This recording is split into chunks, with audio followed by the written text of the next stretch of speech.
భారతీయ రాజ్యాంగంలో ఉన్నటువంటి భారత హక్కులు, మన హక్కులు ఏవైతే ఉన్నాయో ఇప్పుడు అందరికీ ఉన్నటువంటి హక్కులు కాదు, అందరితో పాటు మనకు ప్రత్యేకమైన హక్కులు ఉండాలి. ఎందుకంటే ఎవరు అనుభవించలేని సంబంధించినటువంటి హింసను మనం అనుభవించాలి కాబట్టి ప్రత్యేకమైన హక్కులు ఉండాలి మనకు. అంటే భారతదేశంలో భారత రాజ్యాంగంలో గుర్తించబడాలి. మనం భారత రాజ్యాంగంలో గుర్తిస్తే తప్ప మనకు హక్కులు రావు. భారత రాజ్యాంగంలో గుర్తిస్తే మనకు ఈ రోజుకి సంబంధించిన విద్యా, ఉద్యోగ, రాజకీయ రంగాల్లో మనకు హక్కులు రావడానికి అవకాశం ఉంటాయి. మనం చదువులు ముందుకు పోవడానికి అవకాశం ఉంటాయి.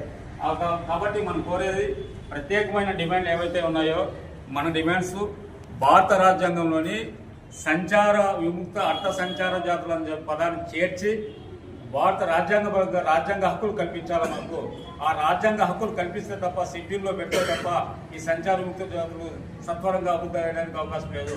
ఆ రకంగా మనం చేర్చగలిగితే ప్రత్యేకంగా విద్యా సంబంధించినటువంటి అవకాశాలు కల్పించి నిర్బంధ విద్యా విధానం ద్వారా మనం పిల్లలందరికీ సంబంధించిన రెసిడెన్షియల్ సంబంధించిన విద్యను కొనసాగించి అలాగే రాజకీయ పరంగా మనకు రిజర్వేషన్ కల్పించాలి.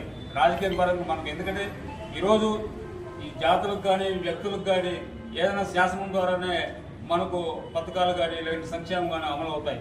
రాష్ట్ర ప్రభుత్వం, కేంద్ర ప్రభుత్వంలో అంటే కేంద్ర ప్రభుత్వాల్లో మన గురించి తెలిసిన వాళ్ళు లేరు కాబట్టి మన గురించి తెలిసిన మనకే తప్ప వేరే తెలియదు.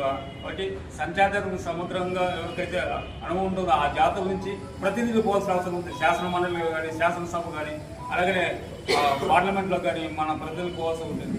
మన ప్రతినిధులు పోతే మనకు సంబంధించిన ఆర్థిక సామాజిక శక్తి మనకు లేకున్నప్పుడు మనకి ఏం చేయాలి? రాజ్యాంగపరంగా రిజర్వేషన్ సౌకర్యం, రాజకీయ రిజర్వేషన్ కల్పిస్తే మన ప్రతినిధులు రాజ్యాంగంలో చట్టసభలో పోవడానికి ఉంటుంది.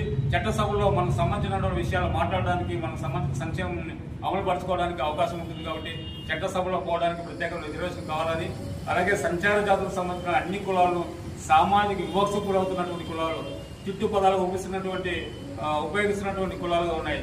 అలాగే కుల వివక్షకు ఎక్కువ గురి అవుతున్నటువంటి జాతులు సంచార జాతులు. కాబట్టి సంచార జాతులకు అట్రాసిటీ చట్టం అనేది రావాలి. అలాగే ఈ రాష్ట్ర ప్రభుత్వంలో సంచార జాతులకు సంబంధించిన సమగ్రంగా అధ్యయనం చేయడం, స్థితిగతులపైన సమగ్రంగా అధ్యయనం చేయడానికి కోసం ప్రత్యేకంగా కమిషన్ ఏర్పాటు చేసి రాష్ట్ర వ్యాప్తంగా సంచార జాతులపైన అధ్యయనం చేయాలి.